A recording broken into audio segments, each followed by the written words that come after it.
അമേരിക്കയിൽ നിന്നും ഭാരതത്തിലേക്ക് വന്ന ഈ മരം അന്തരീക്ഷ ഊഷ്മാവ് നിയന്ത്രിക്കുന്നതിൽ വലിയ പങ്ക് വഹിക്കുന്നു.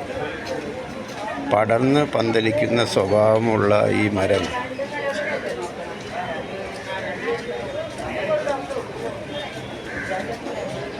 അന്തരീക്ഷ ഊർജം താഴേക്ക് വലിയ തോതിൽ വമിപ്പിക്കുന്ന ഒരു സ്വഭാവമുള്ളതിനാൽ ഇതിനെ മഴമരം എന്നാണ് വിശേഷിപ്പിക്കുന്നത്. ഈ വൃക്ഷത്തിന് ഏകദേശം 1845 ഈ വൃക്ഷം ഇവിടെ നട്ടത്.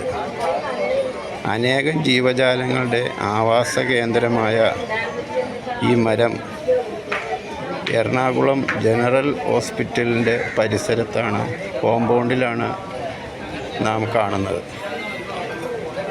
ഇതിൻ്റെ അത്ഭുതകരമായ ഈ വിശേഷത അറിഞ്ഞപ്പോൾ അത് നിങ്ങളുമായി പങ്കുവയ്ക്കണമെന്ന് എനിക്കൊരു ആഗ്രഹമുണ്ടായി. അതാണിപ്പോൾ നിങ്ങൾക്ക് വേണ്ടി ഞാൻ ഈ വീഡിയോ ചെയ്യുന്നത്.